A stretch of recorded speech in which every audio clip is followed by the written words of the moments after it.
Boa noite, meus irmãos. Graça e a paz do Senhor Jesus Cristo. Amém. Mateus capítulo 5. Seguimos no Sermão do Monte, nas bem-aventuranças. Se você foi fazendo as contas na sua cabeça, você percebeu porque tanto se falou em lágrimas nesse culto, né? Pois é. Mateus capítulo 5, verso 4. Esse é o texto que nós iremos trabalhar nessa noite com a graça de Deus. Ele fala sobre lágrimas, mas também fala sobre consolo. Calma. Imagine que você é um grande investidor na Bolsa de Valores. Mais uma vez falando sobre isso. Eu creio que há 15 dias foi essa ilustração que eu usei na introdução, né? E de repente, por algum motivo, você viajou e se desconectou de tudo. Você estava cansado, estressado, não quis saber de nada. Excelente, né? No entanto, nas últimas 3 semanas, as bolsas em todo o mundo foram afetadas pela pandemia. E você chegou agora em casa de viagem e foi acessar os seus investimentos. Descobriu um grande desfalque ou queda no seu patrimônio. Dá vontade de chorar. Talvez você pense, não, esse exemplo está longe demais para mim, eu já tenho desfalque, pastor. Essa parte aí não seria surpresa para mim não, a situação já está preta mesmo antes do vírus. Então pense em outro exemplo. Pense no personagem de Ariano Suassuna, no melhor filme brasileiro que já foi feito em todos os tempos, O Alto da Compadecida. Chicó, com as suas artimanhas, consegue se casar com a filha do coronel e crê que recebendo aquela porquinha com a herança, ficará rico, pagará o dote e escapará da punição de ter uma tira de couro arrancada das suas costas. No entanto, o que acontece quando ele quebra a porquinha? Aquele dinheiro não vale nada. Ele continua pobre e ele chora. Geralmente, o reconhecimento da nossa pobreza é acompanhado por choro. Seja o rico investidor, seja o nordestino Chicó, seja o pecador que no Sermão do Monte primeiro percebe que é pobre de espírito e depois chora. Essa é a lógica. Nós seguiremos ela nessa noite. Vamos fazer assim, vamos ler do verso 1 até o verso 4 para dar todo o clima, todo o enredo desse grande sermão. Mas nós focaremos nessa noite no verso 4, certo? Vamos fazer essa leitura. Preste atenção, acompanhe com fé e com atenção. Vendo Jesus as multidões, subiu ao monte e, como se assentasse, aproximaram-se os seus discípulos e ele passou a ensiná-los, dizendo: Bem-aventurados humildes de espírito, porque deles é o reino dos céus. Bem-aventurados os que choram, porque serão consolados. Vamos curvar nossa cabeça e com humildade diante de Deus, e com o coração contrito, vamos pedir para que Ele nos console através da sua palavra nessa noite. Pai amado, Pai bendito, nós te rendemos graças, Senhor, porque é maravilhoso participar desse culto. Iniciamos a semana na tua presença e não há nada melhor, nada que alegre mais o nosso coração. No entanto, nós temos tristezas. Alguns de nós aqui chegaram com o coração cansado das batalhas que tem travado. Mas te pedimos, Senhor, que o Senhor derrame consolo santo do céu nessa noite em nossos corações. Nos ajuda a entender esse texto. Nos ajuda a entender essa bem-aventurança tão preciosa. No nome de Jesus Cristo. Amém. Falaremos nessa noite sobre lágrimas. Eu creio que isso já ficou muito claro. Qual é o papel das lágrimas na sua vida? O que é que você entende delas? O que é que elas significam para você?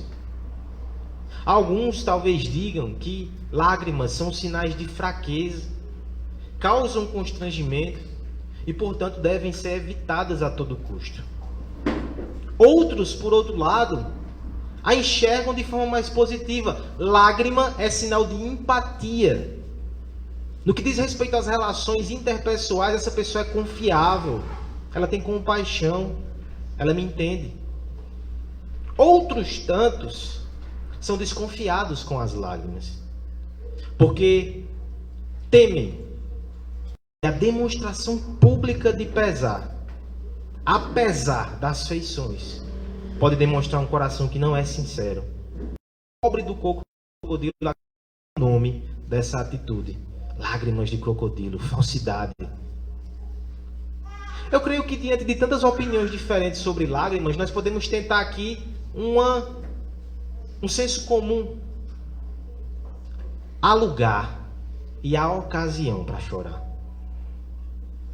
Há momentos em que é muito bem-vindo as gotas de água que fluem dos nossos rostos. Outros lugares não são tão adequados. Por exemplo, entrevista de emprego. Eu creio que não é um bom momento para chorar. Talvez você receba um carimbo na sua testa como desequilibrado emocionalmente. A não ser que você esteja fazendo um teste para ator. Muito interessante se você conseguir derramar lágrimas.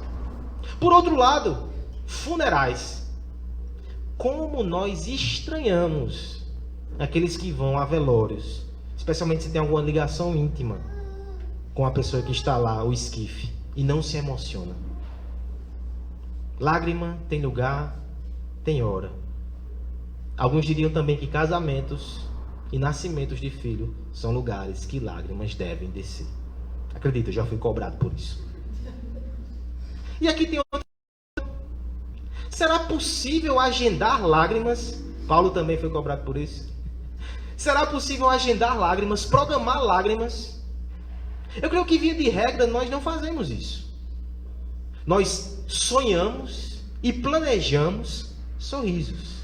Lágrimas geralmente vêm de surpresa e, na maioria das vezes, a contragosto da nossa vontade. Como reagiríamos, portanto, se alguém nos prometesse que quebrantaria o nosso coração e arrancasse lágrimas dos nossos olhos continuamente? Isso seria bom para nós. Seguiríamos essa pessoa? Será que isso é um projeto de vida interessante? É exatamente isso que o Senhor Jesus Cristo faz. Esse é exatamente o seu parecer. Esse é exatamente o seu convite. Há um tipo de lágrima, há um tipo de choro e há um tipo de quebrantamento que não deve ser evitado, pelo contrário, deve ser ansiado por nós. O Mestre subiu da montanha. Aquele que é a sabedoria de Deus encarnada, a palavra de Deus, começou a nos ensinar sobre quem é o homem feliz, a mulher feliz e bem-aventurada, quem é o abençoado.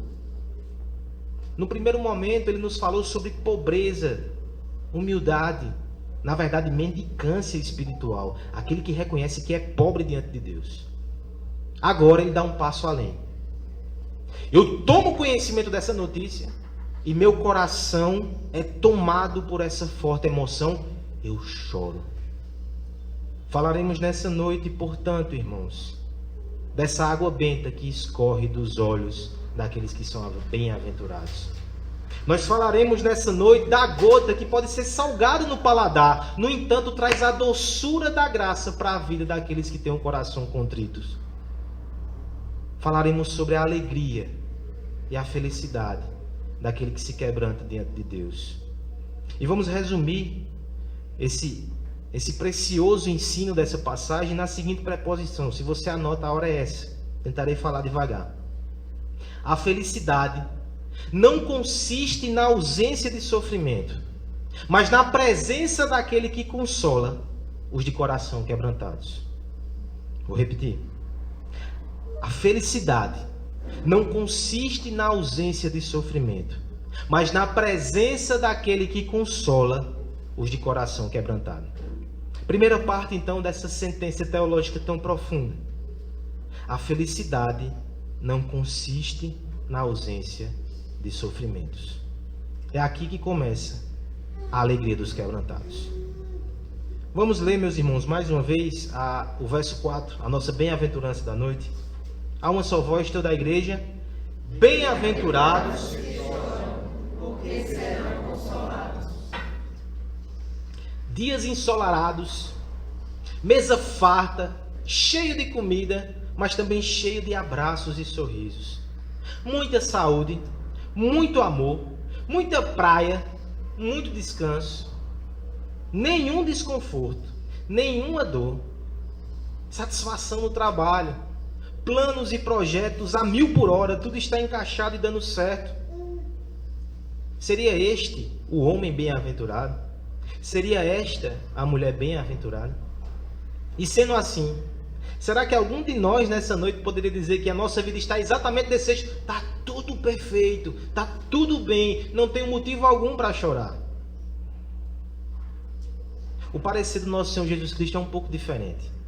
Antes de entrar propriamente no texto em si, eu quero que você perceba a dinâmica aqui, o paradoxo, a contradição, o susto de Jesus.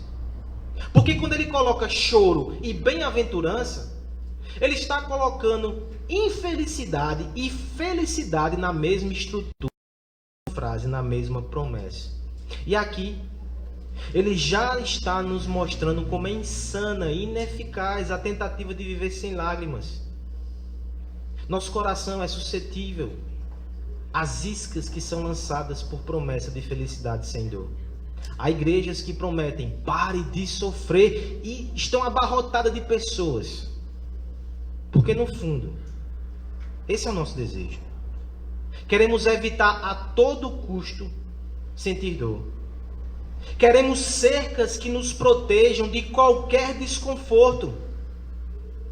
Queremos nos entupir de distrações para esquecer o que acontece ao nosso redor. Não queremos nenhum tipo de ofensa.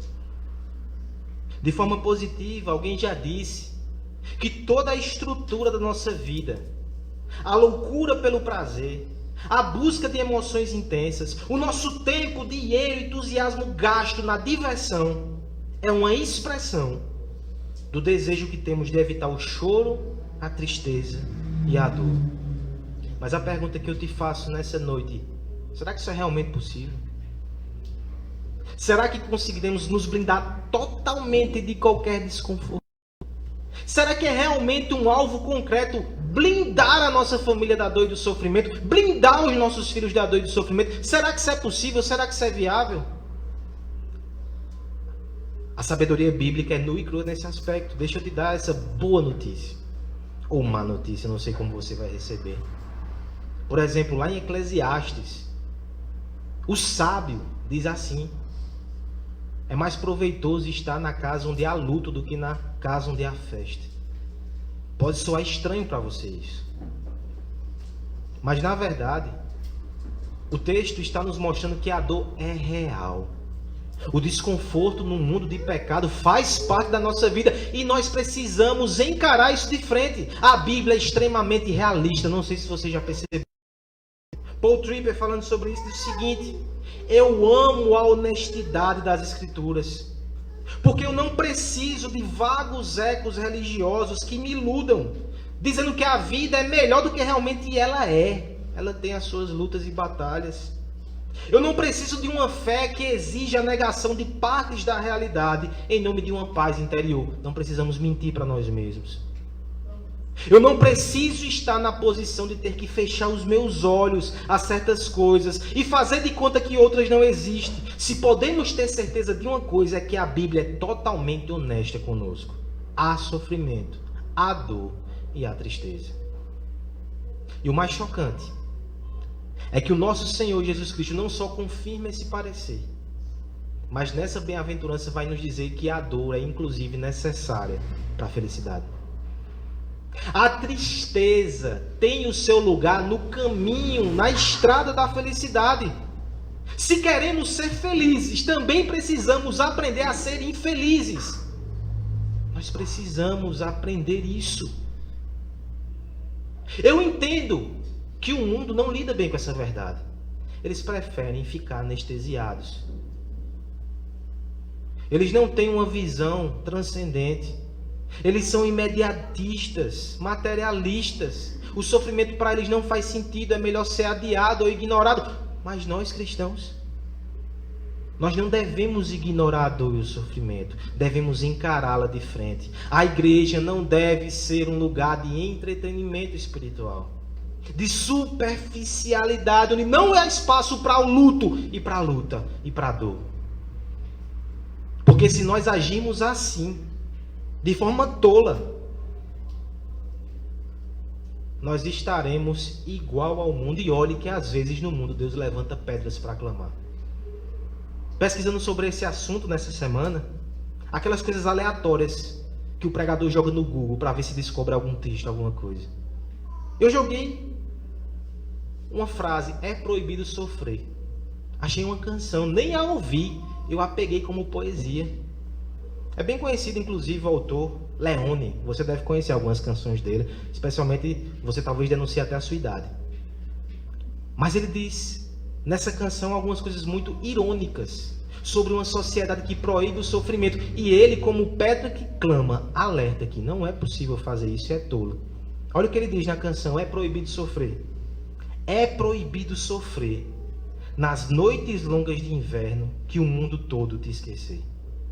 É proibido sofrer esperando por alguém que nunca vai aparecer. É proibido sofrer nos dias longos de sol, na lua cheia e no carnaval. É proibido sofrer, a dor é só um descuido, já tem remédio para tudo. Tem alegria em tablete para te manter no ar. Só sofre quem não quiser ou quem não puder pagar. A ordem é ser feliz por toda a eternidade, feito prisão perpétua entre sorrisos falsos e amenidades. Essa alegria eu não quero.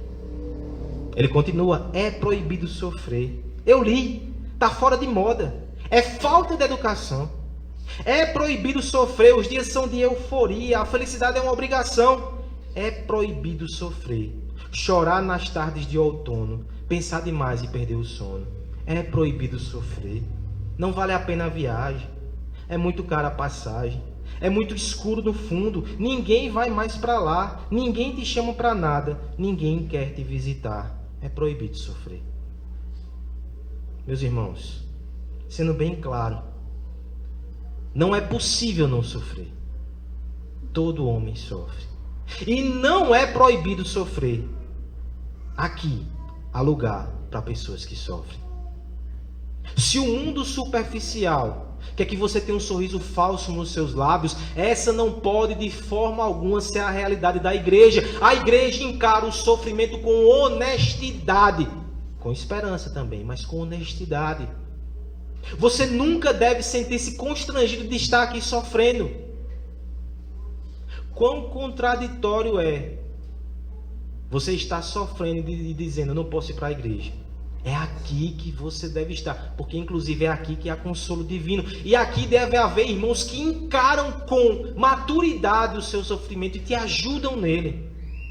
A igreja precisa aprender que a felicidade não consiste na ausência de sofrimento.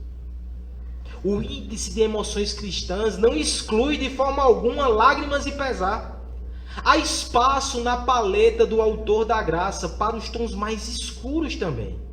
O calendário da redenção permite e contém dias nublados, e todos sabemos disso. Em um mundo caído, a dor é um ingrediente que não pode ser eliminado, é um grito que não pode ser silenciado. Ignorar essa verdade é andar na contramão da realidade, e é também não perceber a complexidade de quem nós somos. A fé cristã não faz isso. Ela olha no olho do dia mau.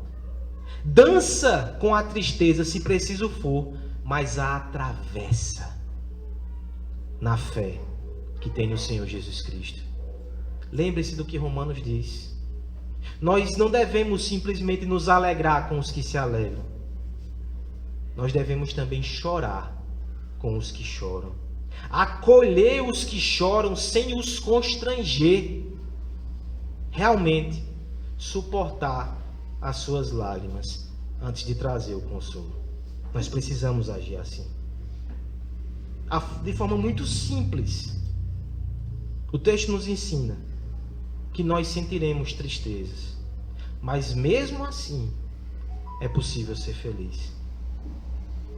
Essa é uma palavra inicialmente para os sofrimentofóbicos, que não querem de forma nenhuma pensar nessas coisas. Você já percebeu que o povo do Antigo Testamento pensava nisso? Eles cantavam salmos de lamentação no ajuntamento público. Eu penso até que isso é um estímulo para voltar a pegar mais salmos que nós estávamos aprendendo na EBD, por razões outras não estamos fazendo mais, mas inclusive para aprender a lamentar como igreja, segundo a palavra de Deus. Nós precisamos aprender a glorificar Deus no sofrimento. Essa é uma parte da nossa vida. É por isso, por exemplo, que nós temos um momento de confissão no culto. Alguns talvez achem isso mórbido, lembrar de pecados, me entristecer no culto, sim!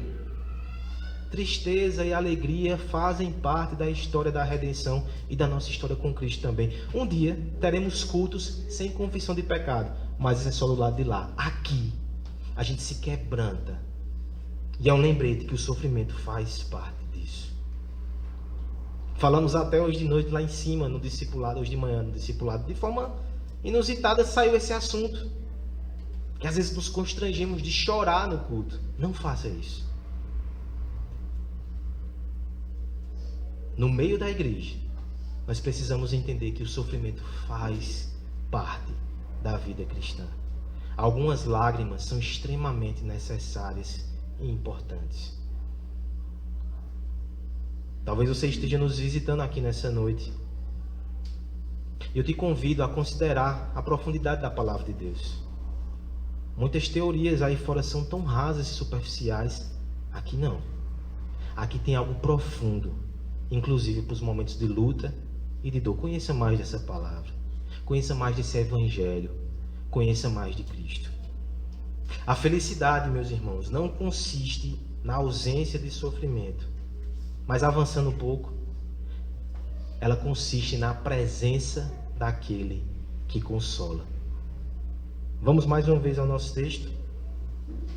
Vamos ler a bem-aventurança. Mateus capítulo 5, verso 4, todos a uma só voz. Bem-aventurados, porque serão consolados. Certa vez um personagem de ficção disse o seguinte: a vida é dor, majestade. Quem diz algo diferente está tentando lhe vender alguma coisa. Que personagem sábio. A Bíblia concorda com isso. Há dor na vida, mas ela lhe promete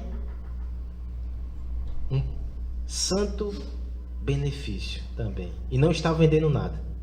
Está nem pedindo o seu dízimo para que lhe dê esse consolo. É a graça de Deus que convida pecadores para receber isso. Eu quero focar com você agora na promessa que o texto nos dá. Bem-aventurados os que choram, porque serão consolados. Aqui o nosso Senhor Jesus Cristo corrige um pouco alguns equívocos que nós podemos ter interpretando esse texto.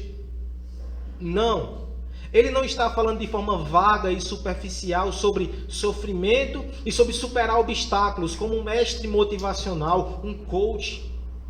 Ele não está dizendo algo do tipo: prossiga, em breve seus problemas irão embora, o tempo curará todas as dores. Não é uma canção superficial o Sermão do Monte.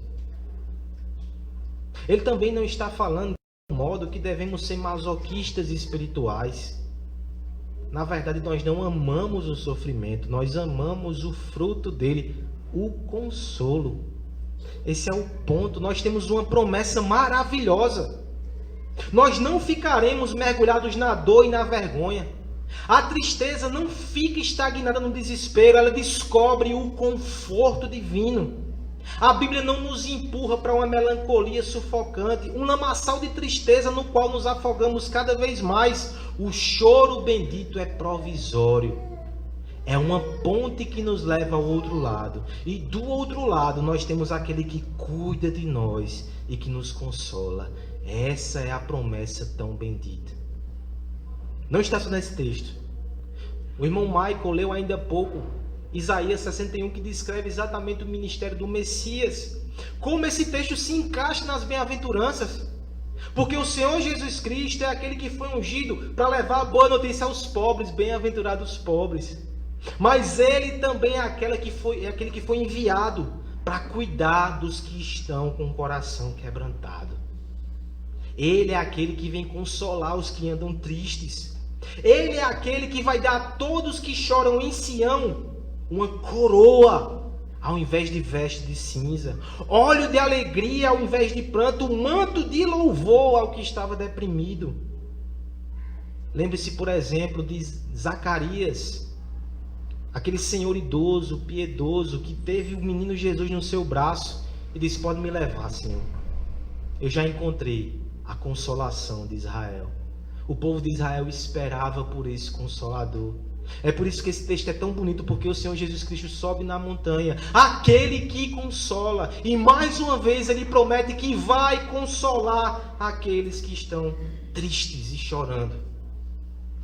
Como disse alguém, as mesmas mãos que sustentam as estrelas no firmamento são as mãos que restauram o filho temeroso. A mão de Cristo é poderosa para sustentar o universo, mas também é suave para secar as lágrimas do nosso rosto. É certo que essa promessa é futura. Um dia toda lágrima será secada. Mas em alguma medida nós já desfrutamos disso hoje, aqui e agora. Lembre-se, antes de partir o nosso Senhor disse que deixaria o Consolador.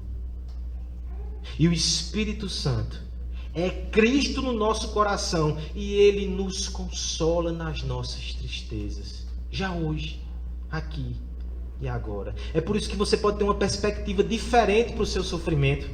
Spurgeon dizia assim: que grande bênção é a tristeza, uma vez que ela dá espaço para o Senhor nos consolar.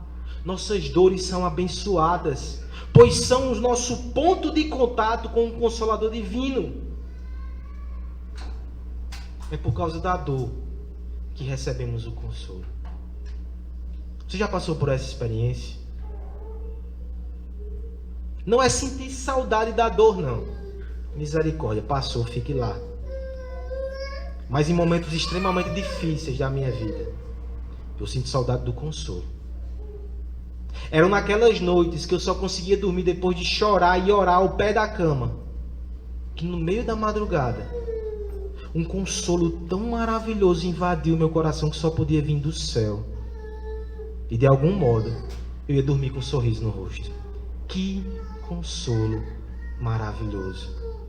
E essa promessa é para todos os que estão em Cristo Jesus.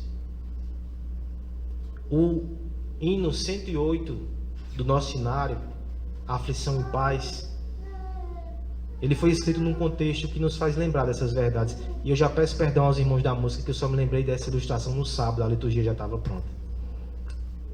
Esse hino foi composto por um homem servo de Deus, presbiteriano, chamado Horatio Spafford. Deus me livre, não sei se é assim que se pronuncia, mas vamos chamar o irmão Horatio. Esse homem, ele era muito zeloso com a obra do Senhor, ele e toda a sua família. Além de contribuir com a igreja local, ele também financiava o evangelista Moody, através de quem ele conheceu o evangelho. Então ele sempre estava financiando aquela obra. No entanto, esse homem, no início dos anos 70, 1870, e não 70 do século passado, ele sofreu algumas dificuldades. Investiu muito dinheiro numa área lá de Chicago que foi atingida por um incêndio. Ele perdeu muito dinheiro. Trabalhou dobrado com a sua esposa para reconstruir e ainda ajudava as famílias enlutadas e prejudicadas por aquele incidente. No meio desse período, acabou perdendo um filho. Depois que passou esse vendaval na sua vida, ele resolveu fazer uma viagem com a sua esposa e suas filhas. 4 filhas. Eles iriam atravessar o mar, iriam para a Inglaterra acompanhar o seu querido pastor Moody numa série de cruzadas evangelísticas. Isso é que é passeio de crente. No entanto, por razões de comércio, ele teve que ficar. E a sua esposa e as suas filhas foram na frente. Ocorre que nessa viagem, em 1873, houve um naufrágio. Ele ficou sem ter notícias. Até que por fim ele recebeu um telegrama da sua esposa que dizia: estou salvo, mas só. Naquele dia, eles perderam suas 4 filhas. É indo ao encontro da sua amada, nesse momento de luta e de luto, que ele escreve as seguintes palavras na embarcação ainda: se paz a mais doce me deres gozar, se dor a mais forte sofrer, ou seja como for, Tu me fazes saber que feliz com Jesus sempre sou. Sou feliz com Jesus. Não é a ausência de sofrimento, irmãos. Até porque isso é impossível. Mas é a presença de Jesus Cristo no sofrimento que nos faz feliz e que nos consola. Porque os momentos de luta e de dor são reais, os momentos de aflição são reais, mas a presença daquele que foi afligido pelos nossos pecados é tão real quanto o seu abraço de consolo e de afeto é concreto, e é ele que nos sustenta no meio das maiores tempestades. As dores ainda nos alcançam nessa terra, mas nós temos ao nosso lado o homem de dores que intercede por nós e derrama o bálsamo em nossas feridas. Ele não sairá daqui nem nas noites mais escuras. Os espinhos do pecado machucam os nossos pés e tornam o nosso caminho sangrento, mas o rei que usou uma coroa de espinhos e que sangrou por nós está ao nosso lado. E ele estende um novo caminho para o Pai. Nele estamos seguros, apesar das aflições. Você pode enfrentar a dor e a tragédia, crendo que Deus está com você e não contra você. Isso é precioso para o nosso coração. A palavra de Deus não esconde que ainda iremos chorar e nos machucar, mas ela promete que Cristo estará lá. Isso é maravilhoso. Aos irmãos que sofrem, nossa oração como igreja é que você passe por essa aflição o quanto antes. Mas o tempo que o Senhor te permitir andar por esse vale escuro, que você possa aproveitar o consolo que só há ali. Escuta o que eu estou te dizendo. Quando você passar do lado de lá, você vai sentir falta disso. A presença de Jesus, que só quem sofre sente. É uma experiência única. Ao mesmo tempo, irmãos, perseverem um pouco mais. Em breve o nosso Cristo voltará. E quando ele voltar, todo o choro será desfeito, será resolvido. Mas por fim eu tenho também uma indagação a você. Será que o seu desânimo e a sua falta de alegria não é exatamente porque você tem chorado pouco por causa dos seus pecados? Seu coração não está quebrantado. Você precisa então chorar para receber consolo. Talvez você seja um daqueles que está traumatizado com alguma coisa, foge de relacionamentos, foge até da igreja, porque já sofreu um dia, não quer mais participar disso. Você está perdendo não só oportunidades de crescer, mas também de ser consolado quando dá errado. Creia no Deus soberano. Entenda que você não precisa evitar de forma paranoica o sofrimento. Ele estará com você mesmo que você sofra. Isso é o bastante. Isso é bom. No entanto, irmãos, todos sofrem, mas eu não posso dizer que todos são consolados. E aqui eu chamo você para a última verdade e a última parte da nossa preposição. A felicidade não consiste na ausência de sofrimento, mas na presença daquele que consola quem? Quem ele consola? Os quebrantados de espírito. Leamos pela última vez, nessa noite, a nossa bem-aventurança. Bem-aventurados, porque serão consolados. Nem todo tipo de lágrima é bendita. Eu creio que você já percebeu que existem alguns sofrimentos que até endurecem mais o coração. Pessoas que ficam amarguradas, rancorosas. O sofrimento não produziu benefício espiritual, não produziu santidade, não produziu quebrantamento. Nem todo tipo de sofrimento é aproveitado nesse sentido. Lembre-se do texto que foi lido na liturgia. Há um sofrimento que traz salvação, mas outro que traz morte, é o sofrimento segundo o mundo. Qual é, então, esse sofrimento que goza de uma promessa tão maravilhosa? Assim como os pobres de espírito que herdam o reino dos céus, os que choram ou têm pesar espiritual, esses é que são consolados. 3 motivos, pelo menos. 3 formas de chorar espiritualmente, de ter esse pesar espiritual. O primeiro é quando nós choramos pelo nosso próprio pecado. Quando nós entendemos que o nosso pecado, muito mais do que simplesmente um erro, um deslize, é uma ofensa contra o Deus maravilhoso que nos criou e nos colocou aqui nessa terra. É abusar da paciência de Deus, é desconfiar da sua fidelidade, é ofender aquele que é bom. Acima de tudo,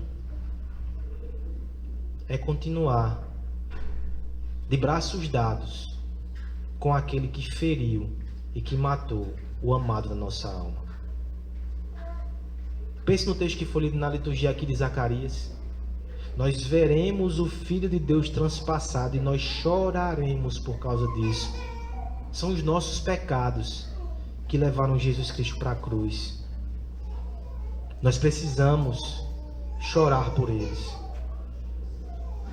John Owen certa vez disse assim: eu não posso entender como um homem pode ser um crente verdadeiro se para ele o pecado não é a maior carga, a maior tristeza e maior motivo de perturbação.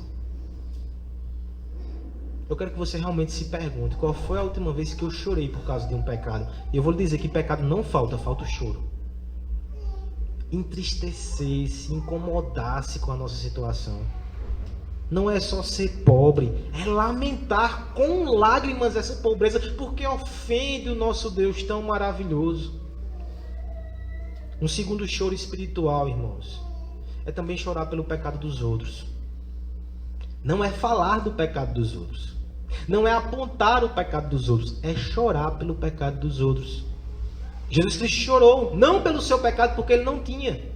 Mas há uma passagem no Evangelho que ele olha para Jerusalém e percebe que Jerusalém está endurecida e não aceita ser acolhida por Deus e por ele. E ele chora. Qual foi a última vez que você presenciou uma pessoa muito próxima sua no pecado e aquilo lhe trouxe dor profunda? Não julgamento, mas tristeza, compaixão. Familiares nossos que andam em caminhos de morte. Pessoas tão queridas por nós que se atolam no pecado sem constrangimento. Salmo 119, 136 vai dizer: rios de lágrima correm dos meus olhos, porque a tua lei não é obedecida. Como é que a gente pode olhar para a nossa sociedade tão corrompida e também não sentir o coração pesado? Chorar pelos nossos pecados. Chorar pelo pecado dos outros.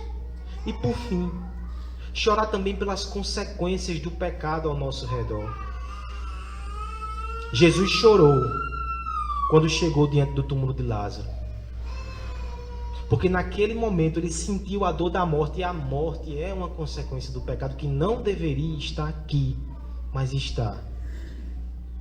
Olha ao nosso redor, motivos não faltam. Pedofilia, homicídio, a privação e a situação difícil das pessoas mais pobres na nossa sociedade, todas as injustiças, famílias destruídas, drogas, traição, violência contra a mulher, racismo, o comportamento ou a prática homossexual disseminada como se isso fosse bom para as pessoas, a violência contra os homossexuais, que também deveria quebrar o nosso coração, preconceitos, xenofobia, doenças, depressões, coronavírus, acidentes automobilísticos. Não vai faltar coisa nesse mundo para a gente ter o coração pesado. Na verdade, eu creio que isso é sanidade mental, olhar para esse mundo e sentir pesar. Mas por outro lado, esse pesar espiritual, porque eu não só enxergo essas coisas, eu enxergo o que está por trás delas, o pecado. Se não fosse o pecado, esse mundo não estaria assim. Não foi assim que Deus criou. O quebrantado chora pelos seus pecados, pelo pecado dos outros, e chora pelas consequências no pecado do mundo. De modo que eu preciso te perguntar: qual é a tua tristeza? Porque se você me disser qual é a sua tristeza, eu vou te dizer qual é a sua alegria. Se você só chora ou se constrange porque perdeu coisas materiais, você vai desperdiçar suas lágrimas. Ela vai ser como chuva numa pedra. No entanto, se você chora pelos seus pecados, pelos pecados dos outros, pelas consequências do pecado, lágrimas de arrependimento não são lágrimas perdidas, são sementes do conforto divino. Nós somos o povo que chora pelos seus pecados. Assim como a criança que chora, estamos ilustrando essa verdade, mas assim que nasce ela já chora, sinal que nasceu. Assim somos nós. Quando a gente nasce de novo, o primeiro sinal é que a gente chora pelos nossos pecados. Mas quando cresce, a criança continua chorando. E quando é adulto, diante da dor, diante da injustiça, diante da traição, ele chora. E isso é sinal que está vivo. Só não chora quem está morto. Assim também é com o cristão. Nós choramos no primeiro dia. E nós devemos continuar chorando todos os outros. Porque há motivos para isso. E nós temos essa sensibilidade por causa do Espírito Santo. Mas a boa nova é: aqueles que choram pelos motivos corretos, aqueles que têm pesar espiritual, estes serão consolados por Jesus Cristo. Nos olhos marejados daquele que contempla a corrupção do seu coração, correm águas que purificam a sua escuridão. Não porque o nosso choro por si mesmo tem poder para santificar, mas porque ele nos une a Jesus Cristo, que morreu para arrancar essas impurezas de nós. A obra de Cristo santifica o coração arrependido. É na dor que aflora da consciência de pecado que a graça do perdão é derramada como convicção. O Cristo que nos acolhe, ele cuida dos quebrantados, nos envolve com seu manto de redenção, nos faz sentar na sua mesa e nos veste com a sua justiça. O Senhor está perto dos que têm o coração quebrantado e salva os de espírito abatido. Salmo 34, 18. Sempre que você se arrepender, ainda que lágrimas desçam dos seus olhos, você estará mais perto de Cristo e você será mais feliz. Por favor, não tire um momento de confissão do culto. Por favor, não tire a confissão na sua devocional diária. Por favor, não se envergonhe de pedir perdão às pessoas que você machuca. Isso tudo te faz participar um pouco mais do sofrimento, mas também da alegria prometida pelo Evangelho. Você percebe como é importante falar sobre pecado? Sem entender o pecado, a gente não vai ter pesar no coração. E sem pesar no coração, a gente não vai receber a promessa da graça de Deus e vai se alegrar. É uma relação. Quanto mais quebrantados, mais alegres. Eu sei que parece não fazer sentido, mas é a lógica do Evangelho. Você se quebranta e você se alegra. Eu te convido nessa noite a quebrantar o seu coração diante de Deus. Faça isso hoje. Faça isso agora. Eu lembro de Tiago 4,9, quando fala para os homens desse mundo que tem um sorriso muito frouxo, que são muito alegres no seu pecado. Tiago diz: troquem o riso por lamento e a alegria por tristeza. Porque o choro pelo pecado hoje, ele previne o choro pela condenação na eternidade. Você já chorou pelos seus pecados? Você já deu aquele primeiro choro que uma criança dá quando nasce? Não é todo choro que traz essa salvação. Deixa eu encerrar falando sobre 2 exemplos da Bíblia. 2 homens que choraram. Um foi condenado, o outro foi salvo. Você conhece a história daquele homem que traiu o Senhor Jesus Cristo, Judas? Ele chorou. Ele pegou aquelas 30 moedas. Ele sentiu pesar no coração. Ele reconheceu o seu erro sem desculpas. Ele tentou remediar o seu erro. Ele levou aquele dinheiro de volta e jogou nos pés dos soldados, dos sacerdotes. Mas ele não foi salvo. Faltou uma coisa em Judas. Ele não viveu o tempo suficiente para ver Jesus Cristo se entregando para salvar os quebrantados e os arrependidos. Pedro viu. Pedro traiu Jesus 3 vezes. Ele chorou amargamente por causa do seu pecado. Mas quando ele viu o Senhor Jesus Cristo ressurreto na beira da praia, ele ficou tão eufórico que ele estava sem roupa, pescando. Ele vestiu a roupa, ele se jogou na água. Não faz sentido. Mas ele foi correndo na direção de Cristo, nadando. O seu choro e o seu quebrantamento o levou para perto de Jesus. Que o teu choro, que o teu quebrantamento te leve para perto de Jesus. Se você ainda não chorou, chore.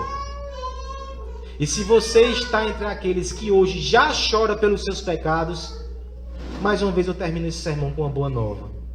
Toda dor é por enquanto. O Senhor já nos consola hoje pelo seu Espírito. E muito em breve, todas as lágrimas serão enxugadas. A felicidade não consiste na ausência de sofrimento, mas na presença daquele que consola os quebrantados de espírito. Se estamos chorando pelos motivos certos, nós somos bem-aventurados, porque seremos consolados.